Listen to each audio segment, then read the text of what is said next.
Bien, amados hermanos, congregación, vamos a ir a la palabra del Señor.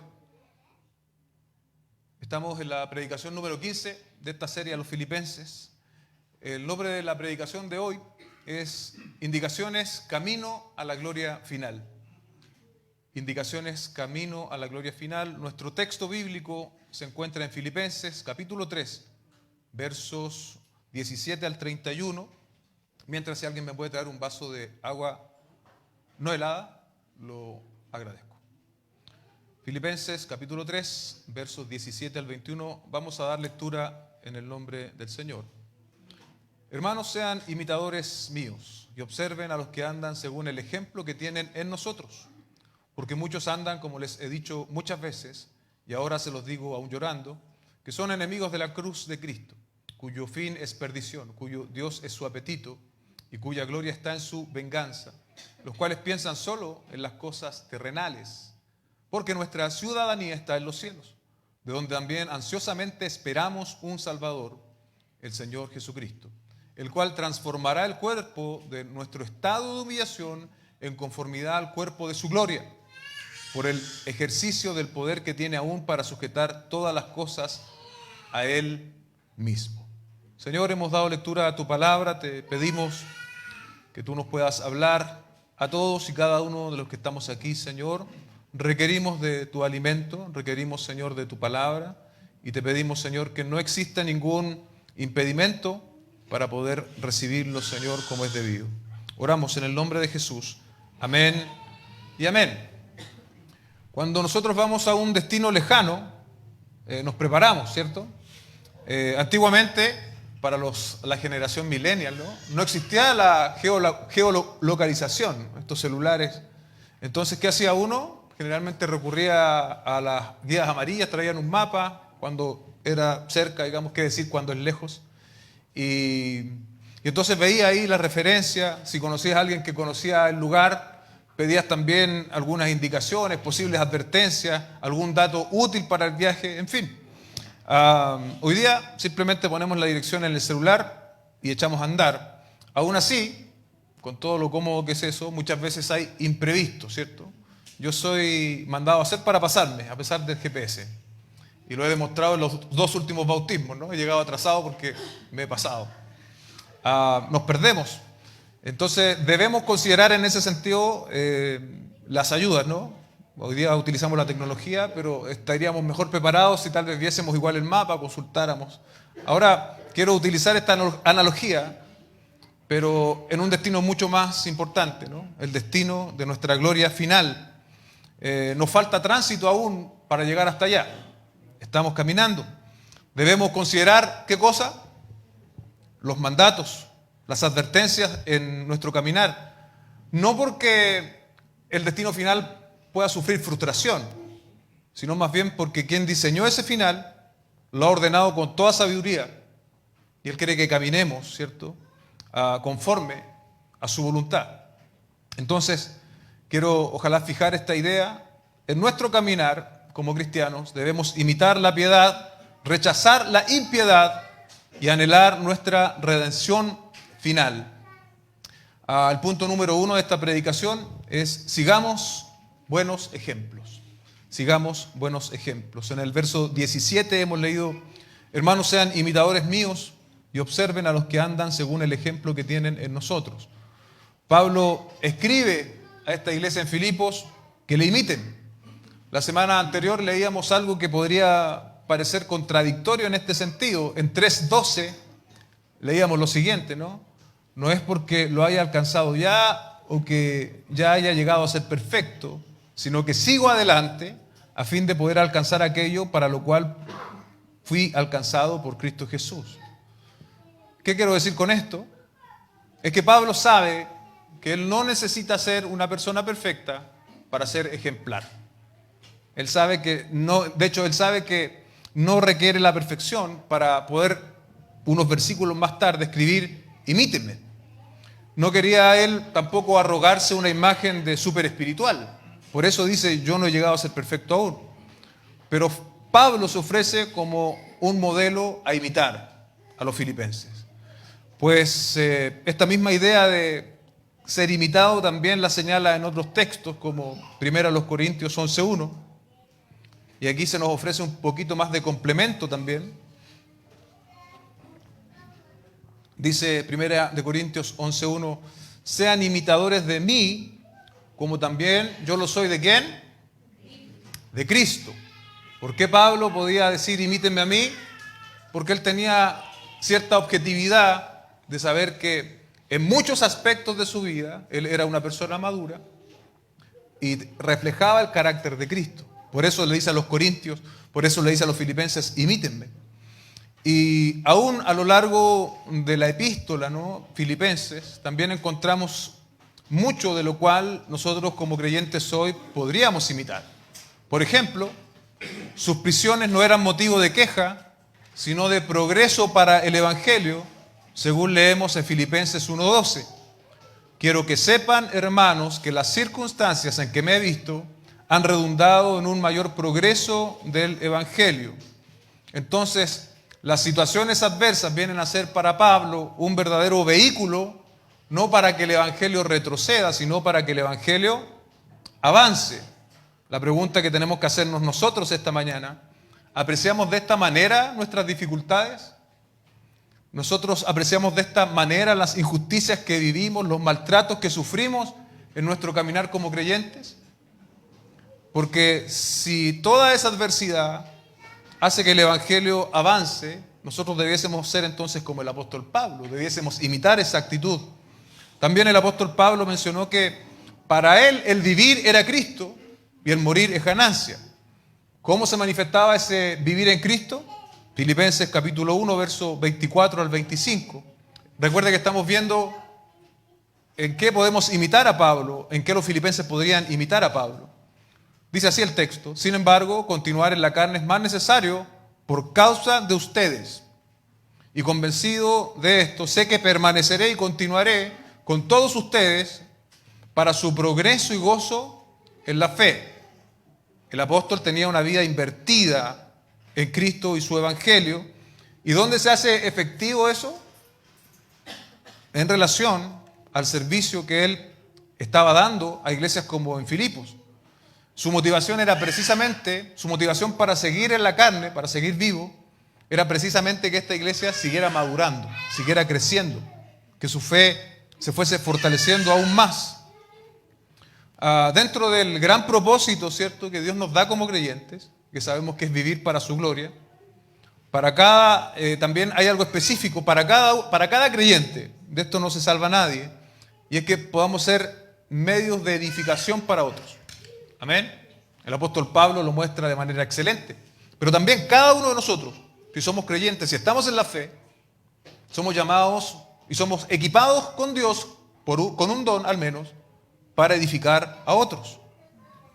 Romanos capítulo 12, versos 5 al 8, en este punto nos señala lo siguiente, escuche bien.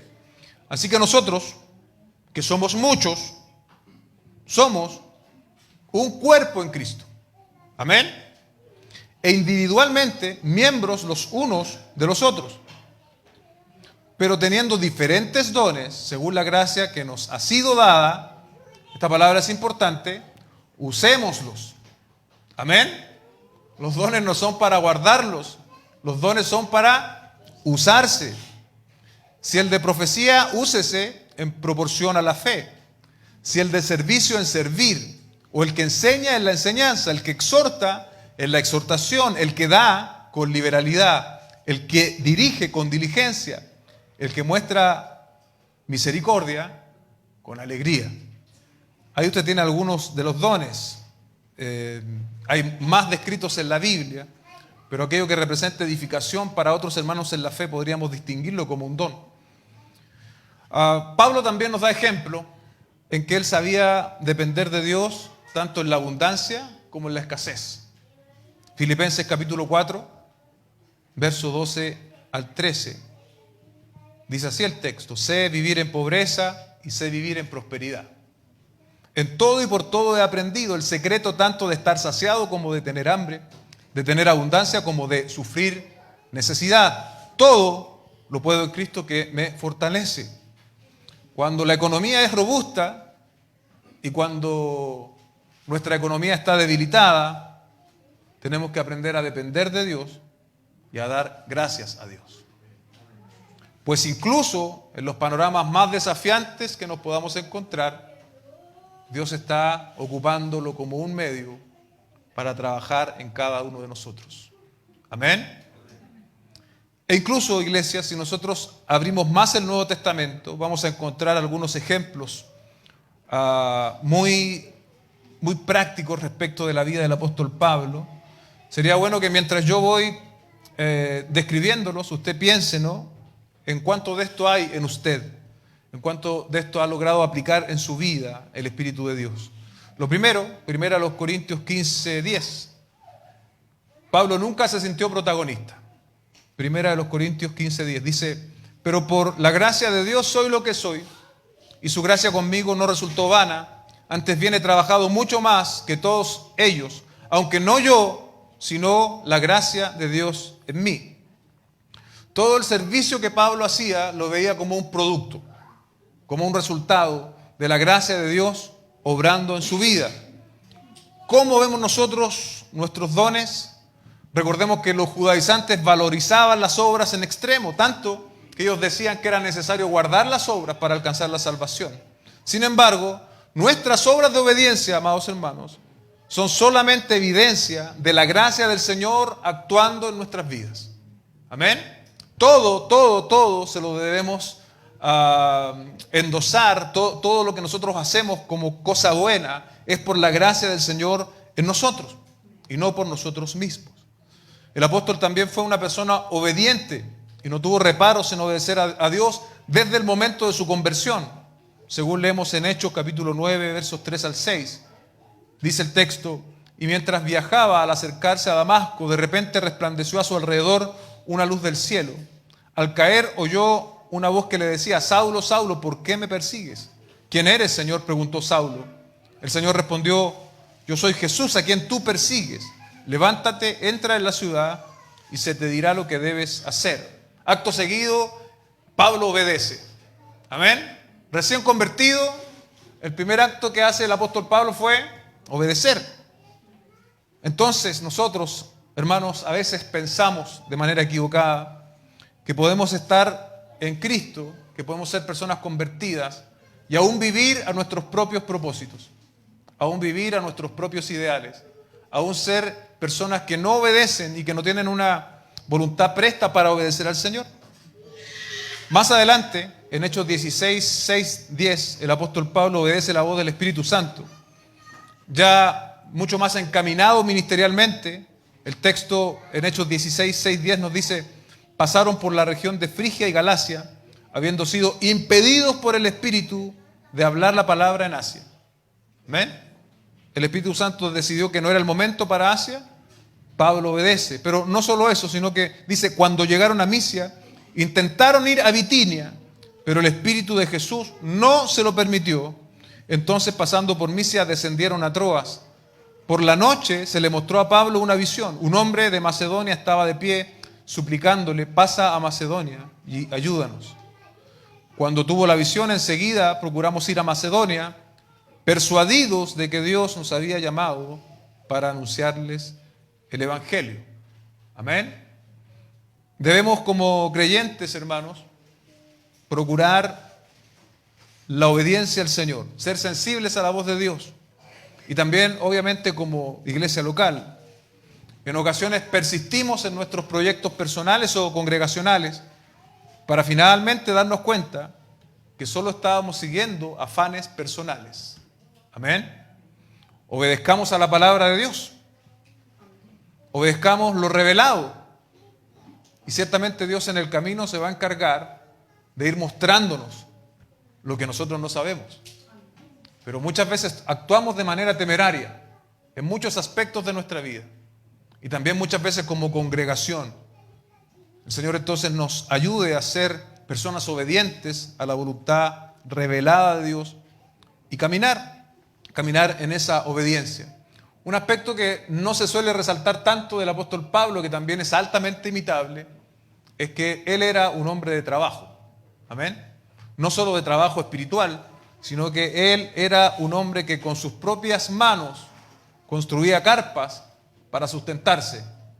Esto lo vemos en Hechos capítulo 18, versos 2 y 3.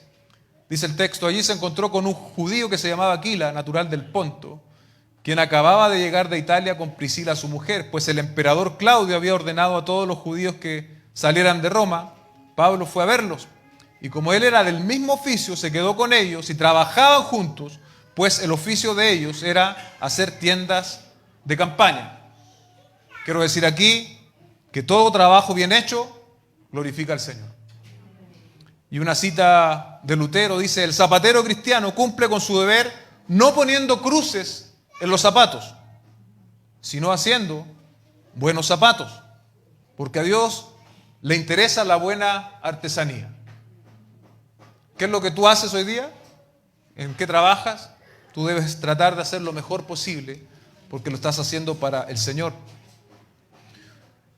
Fue fiel al Señor hasta el final. Qué gran ejemplo nos da también el apóstol en este sentido. Segunda de Timoteo 4, 6 al 8. Porque yo ya estoy para ser derramado como una ofrenda de libación, y el tiempo de mi partida ha llegado. He peleado la buena batalla, he terminado la carrera, he guardado la fe. En el futuro me está reservada la corona de justicia que el Señor, el juez justo, me entregará en aquel día, y no solo a mí, sino también a todos los que aman su venida. Pablo, no siendo un hombre perfecto, iglesia, tiene paz con su propia conciencia para escribirle a los filipenses: sean imitadores de mí. ¿Podríamos llegar a señalar nosotros lo mismo?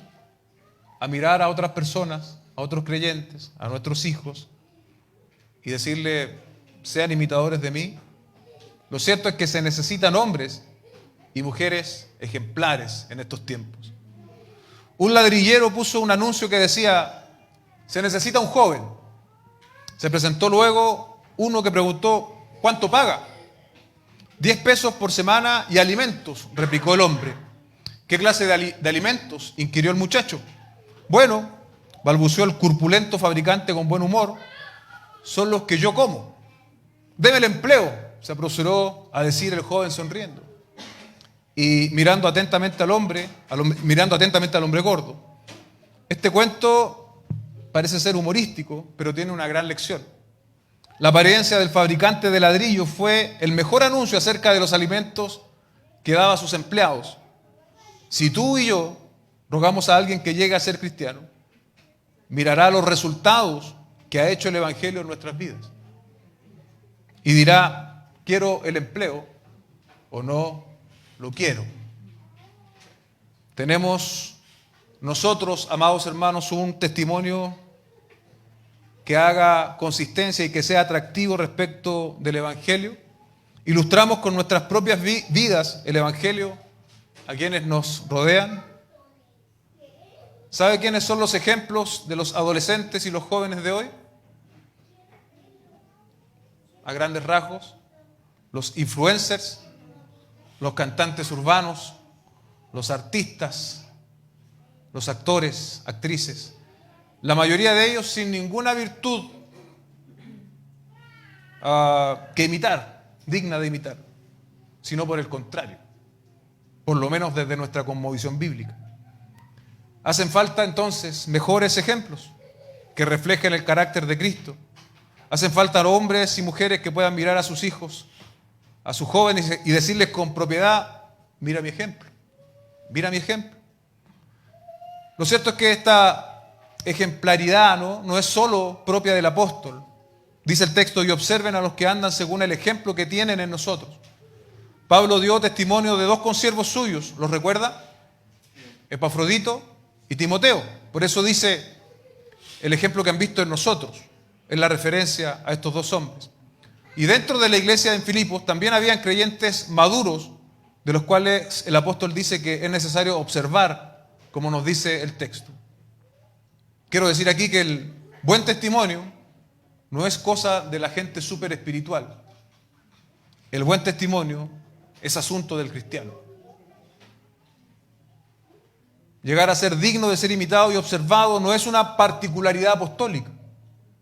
Debe ser muestra de un carácter transformado a la imagen de Dios. Es sorprendente cuando nosotros vemos a nuestros hijos pequeños, la capacidad que ellos tienen de imitar. Imitan gestos, palabras, con una precisión asombrosa. Y ese patrón, ¿no?, sigue estando. Los más jóvenes y aún incluso los más adultos, siempre se requiere alguien a quien mirar, alguien a quien seguir. Necesitamos personas que reflejen, que imiten a Cristo y que puedan ser una referencia para otros. ¿Qué pueden observar otros hermanos en la fe hoy en ti? ¿Hay ejemplos de piedad en nosotros que ilustren el Evangelio? Hombres, escúchenme, debemos ser ejemplos para nuestros jóvenes y para nuestros hijos. Mujeres deben ser ejemplos también para los hijos, los jóvenes, para las generaciones que vienen. Jóvenes que están aquí, me están oyendo, que por la gracia del Señor han venido tempranamente a la fe. Ustedes son un buen ejemplo para aquellos que vienen detrás. Y para enseñarles que no hay cosa mejor que venir tempranamente a la fe. Debemos pedirle nosotros todos como iglesia al Señor que Él nos dé el carácter de Cristo. Que Él imprima en cada uno de nosotros el carácter de Cristo. De manera que también podamos ser ejemplos para otros. Y tal vez, claro, no es necesario andar diciendo por allí, sé imitador de mí. Pero que nuestro ejemplo sea tan consistente, tan claro, tan elocuente, que baste mirarnos, escucharnos hablar, para poder observar allí la consistencia del Evangelio. Nuestro segundo punto es: no nos dejemos contaminar. No nos dejemos contaminar, en los versículos 18 y 19. Dice el texto: porque muchos andan, como les he dicho muchas veces, y ahora se los digo aún llorando, que son enemigos de la cruz, cuyo fin es perdición, cuyo Dios es su apetito, cuya gloria está en su vergüenza, los cuales piensan solo en las cosas terrenales. Estos dos versículos vienen a hacer un contraste con lo dicho anteriormente, porque mientras se nos llamaba a imitar y a observar, ahora implícitamente entendemos que Pablo llama a los filipenses a resistir, a no dejarse contaminar por las creencias y las actitudes de estos descritos aquí en los versículos 18 y 19. Lo primero que llama la atención, ¿no?, dice que hay muchos, ¿sí? Hay muchos. Estas personas estaban inmersas en la iglesia, y recuerde que también Pablo hace una buena valoración de los filipenses. Una iglesia en muchos aspectos modelos, pero aún había un grupo importante de personas que no estaban siendo fieles al Evangelio, y dice el apóstol que son muchos. Lo segundo, ¿no?, dice, porque muchos andan, como les he dicho muchas veces. ¿Se acuerdan que hace algunas semanas hablábamos de la importancia de la reiteración? Bueno, otra vez aquí, la reiteración de la iglesia es necesaria. Es necesario hacerla y es necesario obedecerla. Junto con la advertencia y la reiteración, este es un asunto tan serio para el apóstol Pablo, que hay aquí una expresión casi dramática, ¿no? Dice: y ahora se los digo aún llorando, y ahora se los digo aún llorando, que son enemigos de la cruz. ¿Habrá estado el apóstol literalmente llorando? ¿O será un uso metafórico? Yo pienso que no sería raro, conociendo el perfil del apóstol, que esto le haya llevado hasta las lágrimas. Estos que no son nada ejemplares, que él llama enemigos de la cruz, frente a un corazón compenetrado con el Evangelio y con Cristo como el del apóstol Pablo, es altamente probable que sus lágrimas no solo eran una especie de idea que podría sonar bien, sino que literalmente él lloraba por esta situación. La pregunta que surge, ¿no? ¿Lloramos nosotros por la presencia perniciosa de los enemigos de la cruz hoy en día? Y si no, amados hermanos, ¿qué es lo que nos hace derramar lágrimas hoy? Porque ahí usted tiene un buen indicador, qué es lo que preocupa su corazón.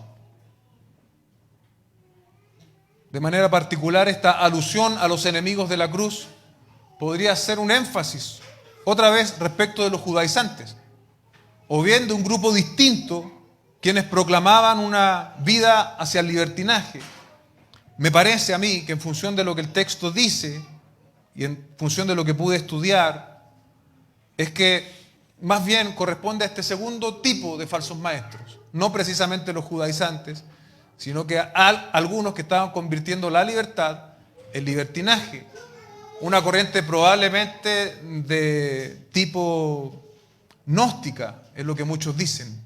Hendrickson dice, de acuerdo con gran número de intérpretes, bien digo, yo estoy convencido de que se trata de sensualistas, personas que complacían los apetitos de la carne, glotones, groseramente inmorales, quienes a pesar de esto pretendían ser cristianos.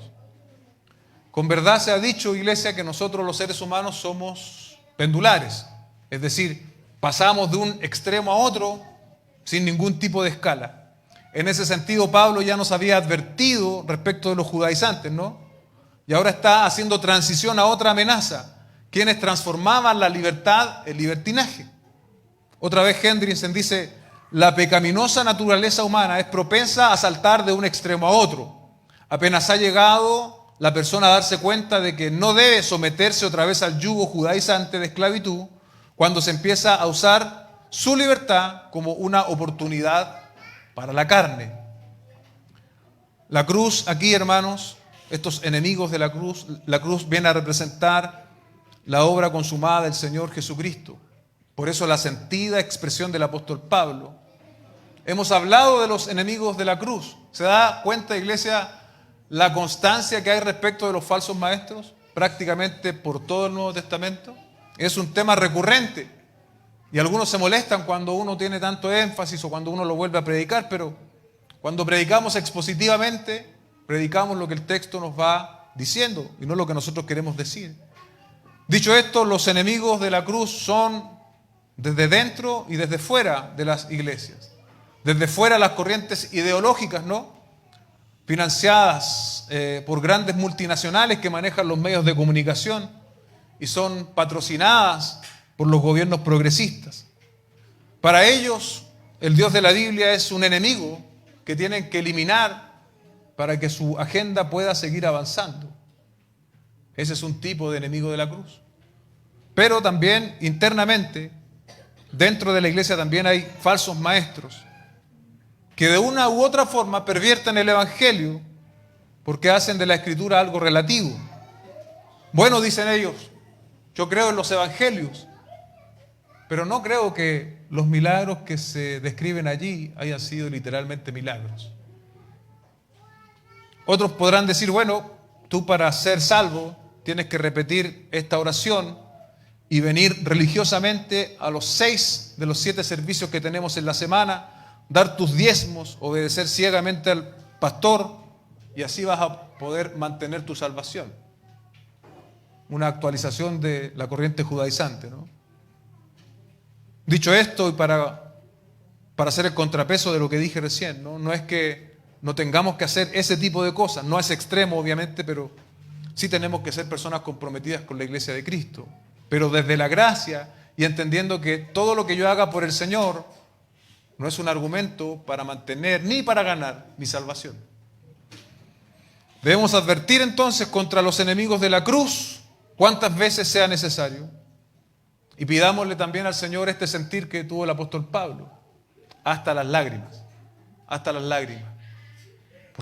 porque la cruz está siendo subestimada. ¿Cuál es el perfil de estos enemigos de la cruz? La descripción es contundente, ¿no? Al menos hay un fin de estos enemigos, que es perdición, y hay 3 elementos más. Son enemigos de la cruz, es decir, tienen un tipo de conducta o mensaje, escuche bien, conducta o mensaje, que atenta contra uno de los elementos centrales del evangelio. Es la conducta o el mensaje, o ambos, que atentan en contra de los elementos centrales del evangelio. Dice el verso 19, cuyo fin es perdición, cuyo Dios es su apetito y cuya gloria está en su vergüenza, los cuales piensan solo en las cosas de la carne. El primer punto, cuyo fin es su perdición, es decir, su enseñanza, su propósito de vida, hace entender que no eran verdaderos cristianos. Así como hoy en día existen grandes congregaciones en las cuales no se enseña lo que la Biblia dice Y también, obviamente, cuando no se enseña lo que la Biblia dice, hay una forma de vida que no es consecuente. Tú no puedes no enseñar la Biblia y tener piedad cristiana. No se va a producir eso. Sin embargo, contradictoriamente se les llama a muchos de esos lugares iglesias cristianas, cuyo Dios es su apetito, cuya gloria está en su vergüenza, los cuales piensan solo en cosas terrenales. Ahora, respecto de su apetito, ¿no?, cuyo Dios es su apetito, lo único que les importaba a estos hombres era la satisfacción de sus deseos físicos y su irrefrenable glotonería. Segundo, cuya gloria es su vergüenza. Estos maestros acumulaban gloria para sí mismos en lugar de dársela a Dios. La ironía estaba en que se ufanaban de aquellas cosas de las cuales se deberían avergonzar. Y tercera, solo piensan en lo terrenal. En verdad, Dios no ve con malos deseos que sus hijos se ocupen de sus asuntos terrenales. Amén. Dios no lo ve con malos ojos. Pero sí, cuando es esta nuestra única perspectiva y ocupación en la vida, dice un comentarista, esto demuestra una inclinación hacia las prácticas del antinomismo o antinomianismo, ¿sí? El antinomianismo que decía que no era necesario obedecer ningún tipo de ley, ¿sí? Antinomos, antiley. La glotonería y el materialismo suena más a falsos maestros griegos que a los judíos legalistas, como les decía yo antes. Podemos aquí también hacer una conclusión, amados hermanos, y es que los falsos maestros, ya sean judaizantes, ya sean de origen griego, tienen muchas áreas en común. Amén. Por eso nos toca cuidarnos de esa influencia, y una influencia que nosotros podemos ver incluso hasta nuestros días. El principal Dios de estos hombres, de estos falsos maestros, son ellos mismos. Viven para satisfacerse a sí mismos. Quizás no se glorían literalmente o a voz abierta o públicamente de su pecado, pero lo justifican y siempre culpan a otros. Obviamente un pensamiento recurrente y dominante sobre estos hombres son las cosas terrenales. Este es el legado de los falsos maestros. Y lamentablemente, hermanos, puede que nosotros no estemos bajo la influencia directa de falsos maestros, pero esto es tan fuerte, es tan potente, que aún en los creyentes hay patrones de pensamientos influenciados por esto. Aún en nosotros hay materialismo, aún en nosotros está un deseo, ¿cierto?, de un bienestar que lo podríamos alcanzar a cualquier precio, donde nosotros mismos pasamos en muchos puntos a ser nosotros mismos nuestro propio Dios. Eso es producto de esta falsa enseñanza que se ha ido permeando en las iglesias, se ha ido permeando generación tras generación, y nosotros debemos despertar a ello y pedirle al Señor que nos ayude a verlo con claridad. No nos dejemos contaminar, como yo decía antes, y permitamos que Dios aplique la verdad de su palabra en nuestros corazones.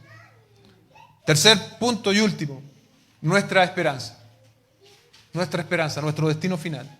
Versos 20 al 21. Porque nuestra ciudadanía está en los cielos, de donde también ansiosamente esperamos a un Salvador, el Señor Jesucristo, el cual transformará el cuerpo de nuestro estado de humillación en conformidad al cuerpo de su gloria, por el ejercicio del poder que tiene aún para sujetar todas las cosas a Él mismo. Verso 20, otra vez un contraste, ¿no? Recuerda lo que decía el verso anterior. Estos hombres piensan solo en las cosas terrenales. Y el verso 20 parte diciendo, porque nuestra ciudadanía está en los cielos. ¿Se acuerdan qué pasaba de manera particular en Filipos? Eran una colonia romana, tenían ciertos privilegios de romanos. Era posible que este orgullo nacionalista pudiese estar permeando también a los creyentes de Filipos. Entonces el apóstol Pablo dice, ¡hey! Somos ciudadanos del cielo. En consecuencia, nuestros pensamientos, nuestros afectos, nuestra manera de vivir, predominantemente tiene que ser consecuente al reino de los cielos y no a lo que este mundo considera importante. Pensaba en esto a modo de aplicación. Tenemos hoy día una maravillosa oportunidad que Dios nos está dando de conformar una iglesia local con hermanos de distinto origen, nacionalidad. Eso hace que todos traigamos una cultura, incluso una cosmovisión propia de nuestro país de origen. Pero aquí hay algo más importante que nuestro país de origen. Y es que todos los que estamos en Cristo somos ciudadanos del cielo. Amén. Podemos haber nacido en diferentes países, pero todos los que estamos en Cristo, que estamos en la fe, somos ciudadanos del reino de los cielos. Vale decir, la norma que nos debe dirigir es la norma de la palabra del Señor, como decíamos la semana pasada. Sigamos todos una misma norma, vivamos en una misma norma. Lo segundo que el texto nos dice, de donde también ansiosamente esperamos a un Salvador, el Señor Jesucristo. Vayamos a Hechos capítulo 9, verso 11 para recordar esto. Dice el texto, después de haber dicho estas cosas, fue elevado mientras ellos miraban y una nube lo recibió y lo ocultó de sus ojos. Mientras Jesús ascendía, estando ellos mirando fijamente el cielo, se les presentaron dos hombres en vestiduras blancas que les dijeron, varones galileos, ¿por qué están mirando al cielo? Este mismo Jesús que ha sido tomado de ustedes al cielo, vendrá, escuche bien, de la misma manera, tal como lo han visto ir al cielo. Pablo cuenta con que los creyentes de Filipos esperen ansiosamente este hecho. Y de hecho, valga la redundancia, era un pensamiento predominante la segunda venida en la iglesia primitiva.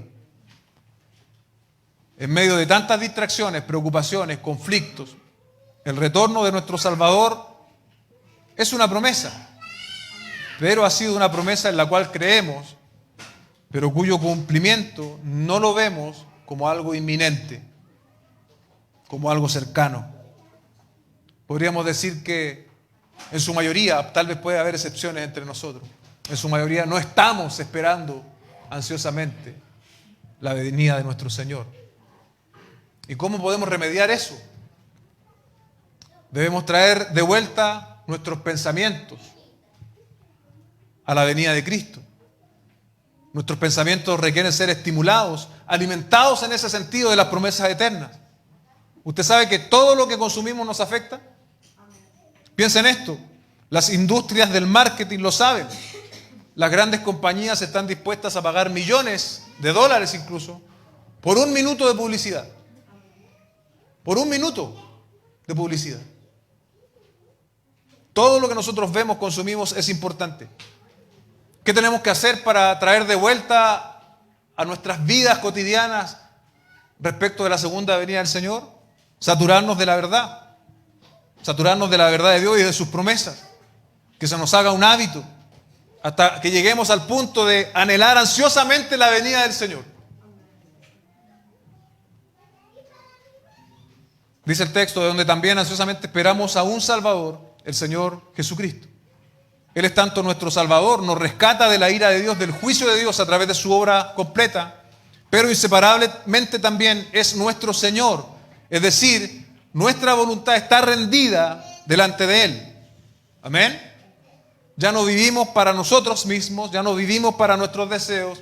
Debemos vivir para obedecer la voluntad de nuestro Señor. Dice un comentarista, los primeros cristianos estuvieron dispuestos a enfrentar la muerte antes que cederle este título al emperador. Tanto Salvador como Señor eran títulos romanos imperiales que los cristianos usaban exclusivamente para Jesús.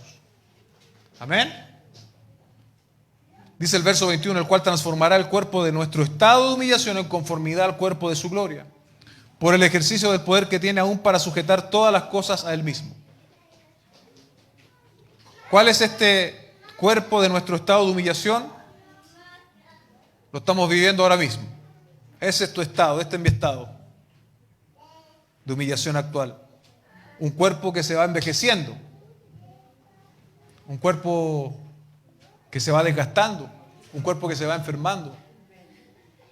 Un cuerpo que le van saliendo canas, imagínense. Pero recordemos las palabras de Dios a Adán. Esto viene de muy atrás, ¿no? Génesis 2:17. Pero del árbol del conocimiento del bien y del mal no comerás, porque el día que de él comas, ciertamente morirás. ¿Por qué nos vamos desgastando? ¿Por qué este cuerpo en el fondo se va muriendo, hermano? Bueno, porque estamos todos en Adán. Hemos heredado la muerte en Adán. Pero gloria al Señor, porque hemos sido redimidos en Cristo.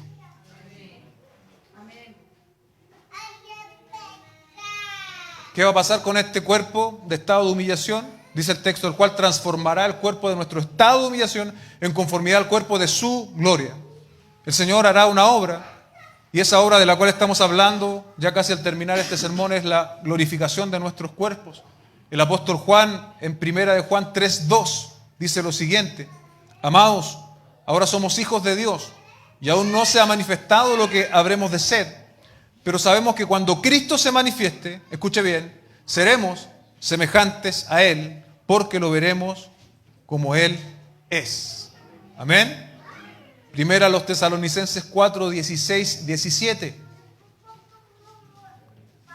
Pues el Señor mismo descenderá del cielo con voz de mando, con voz de arcángel y con trompeta de Dios.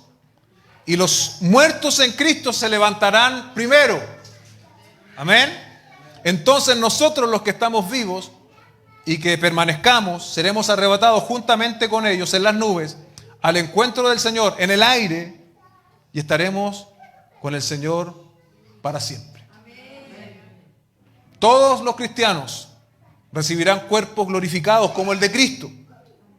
Nunca más tendrán limitaciones que ahora experimentan en su cuerpo de humillación, el cual ha caído en desgracia por la enfermedad y el pecado. Sus cuerpos resucitados serán como el de Cristo, y la santificación de todos los creyentes será perfecta. Un texto más, 1 Corintios 15, 50 al 55, hablando de la glorificación de nuestros cuerpos. Esto digo, hermanos, que la carne y la sangre no pueden heredar el reino de Dios. Es decir, en palabras del versículo 21 de Filipenses, el cuerpo de nuestro estado de humillación no puede heredar el reino de Dios. Ni lo que se corrompe hereda lo incorruptible. Este cuerpo se está corrompiendo, pero tendremos nuevos cuerpos que ya no serán corruptibles. Así que les digo un misterio: todos dormiremos, no todos dormiremos, pero todos seremos transformados. En un momento, mire, esto es extraordinario. En un momento, en un abrir y cerrar de ojos, a la trompeta, pues la trompeta sonará, los muertos resucitarán incorruptibles y nosotros seremos transformados. Porque es necesario que esto corruptible se vista de incorrupción y esto mortal se vista de inmortalidad. Porque cuando esto corruptible se haya vestido de incorrupción y esto mortal se haya vestido de inmortalidad, entonces se cumplirá la palabra que está escrita: devorada ha sido la muerte en victoria. ¿Dónde está, oh muerte, tu victoria? ¿Dónde, oh sepulcro, tu aguijón?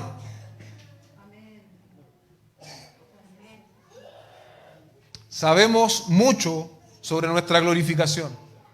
Sabemos que seremos perfectos. Sabemos que estaremos con Cristo. Sabemos que esto durará para siempre. Sin embargo, debemos ser honestos, pues incluso teniendo descripciones como esta, es imposible imaginar cómo será experimentar realidades tan maravillosas. La glorificación es la última etapa en el orden de nuestra salvación y será maravillosa. Durante siglos interminables estaremos juntos con otros cristianos y con el Dios Trino mismo, deleitándonos con lo que Dios comenzó en la eternidad pasada, con nuestra elección divina.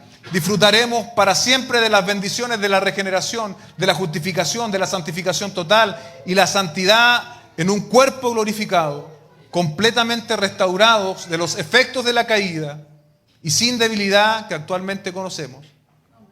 Será más maravilloso y glorioso de lo que nosotros podemos entender en este momento.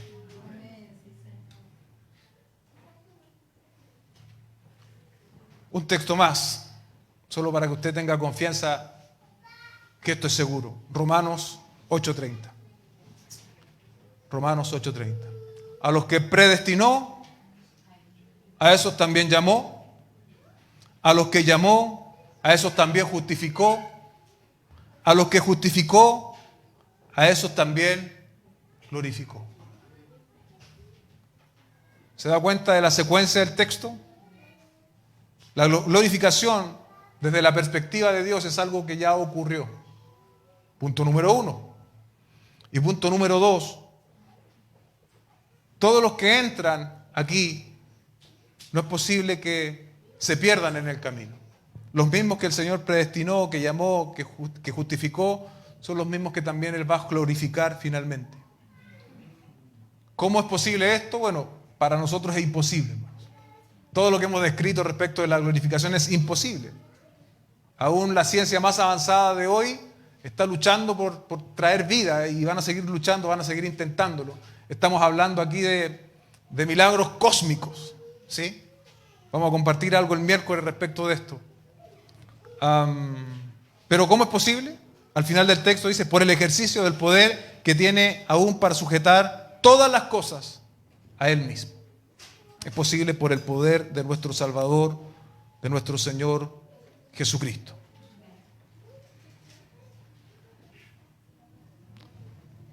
¿Cómo puede resucitar un cuerpo humano de la tumba?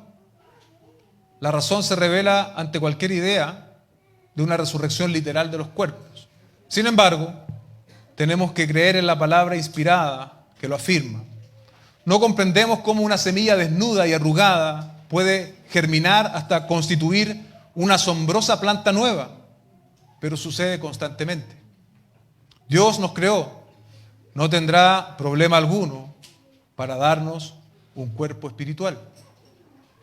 El predicador y maestro bíblico H.A. Ironside les dijo a sus amigos que no quería ningún funeral complicado, sino tan solo una sencilla lápida que dijera: Harry Ironside, pecador salvado por gracia, ausente hasta su renovación y preparación. Cuando Cristo ha prometido, porque yo vivo, vosotros también viviréis, Juan 14, 19, cuando suene la trompeta y regrese Cristo, y en un abrir y cerrar de ojos, seremos totalmente renovados y reparados, ya sea que nuestra muerte haya ocurrido hace miles de años, o solamente un día o unas horas. La resurrección de Cristo es el botón de la promesa de nuestra resurrección. Será la flor del cumplimiento. En nuestro caminar como creyentes, hermanos, debemos imitar la piedad, rechazar la impiedad y anhelar nuestra redención final. Padre Celestial, te damos gracias esta mañana. Somos confortados al meditar en estas grandezas celestiales que nos superan, Señor. Te pedimos que esta palabra sea un alimento para cada uno de nosotros, Señor. Y que aún todo aquello que no ha sido tal vez de la mejor manera explicada, Señor, pueda aún encontrar en cada uno de tus hijos, Señor, lo suficiente para aplicarlo, Señor, para tenerlo como algo importante, para tenerlo como una meta, Señor, a la cual estamos transitando a diario. Te damos gracias por la obra de nuestro Señor Jesucristo. Y te pedimos, Señor, que tú nos guardes para llegar hasta el final, Señor. Y un día esto que estamos leyendo, esto que estamos enseñando, esto que estamos escuchando, podrá ser absolutamente palpable, Señor. Te lo pedimos en el nombre de Jesús. Amén y amén.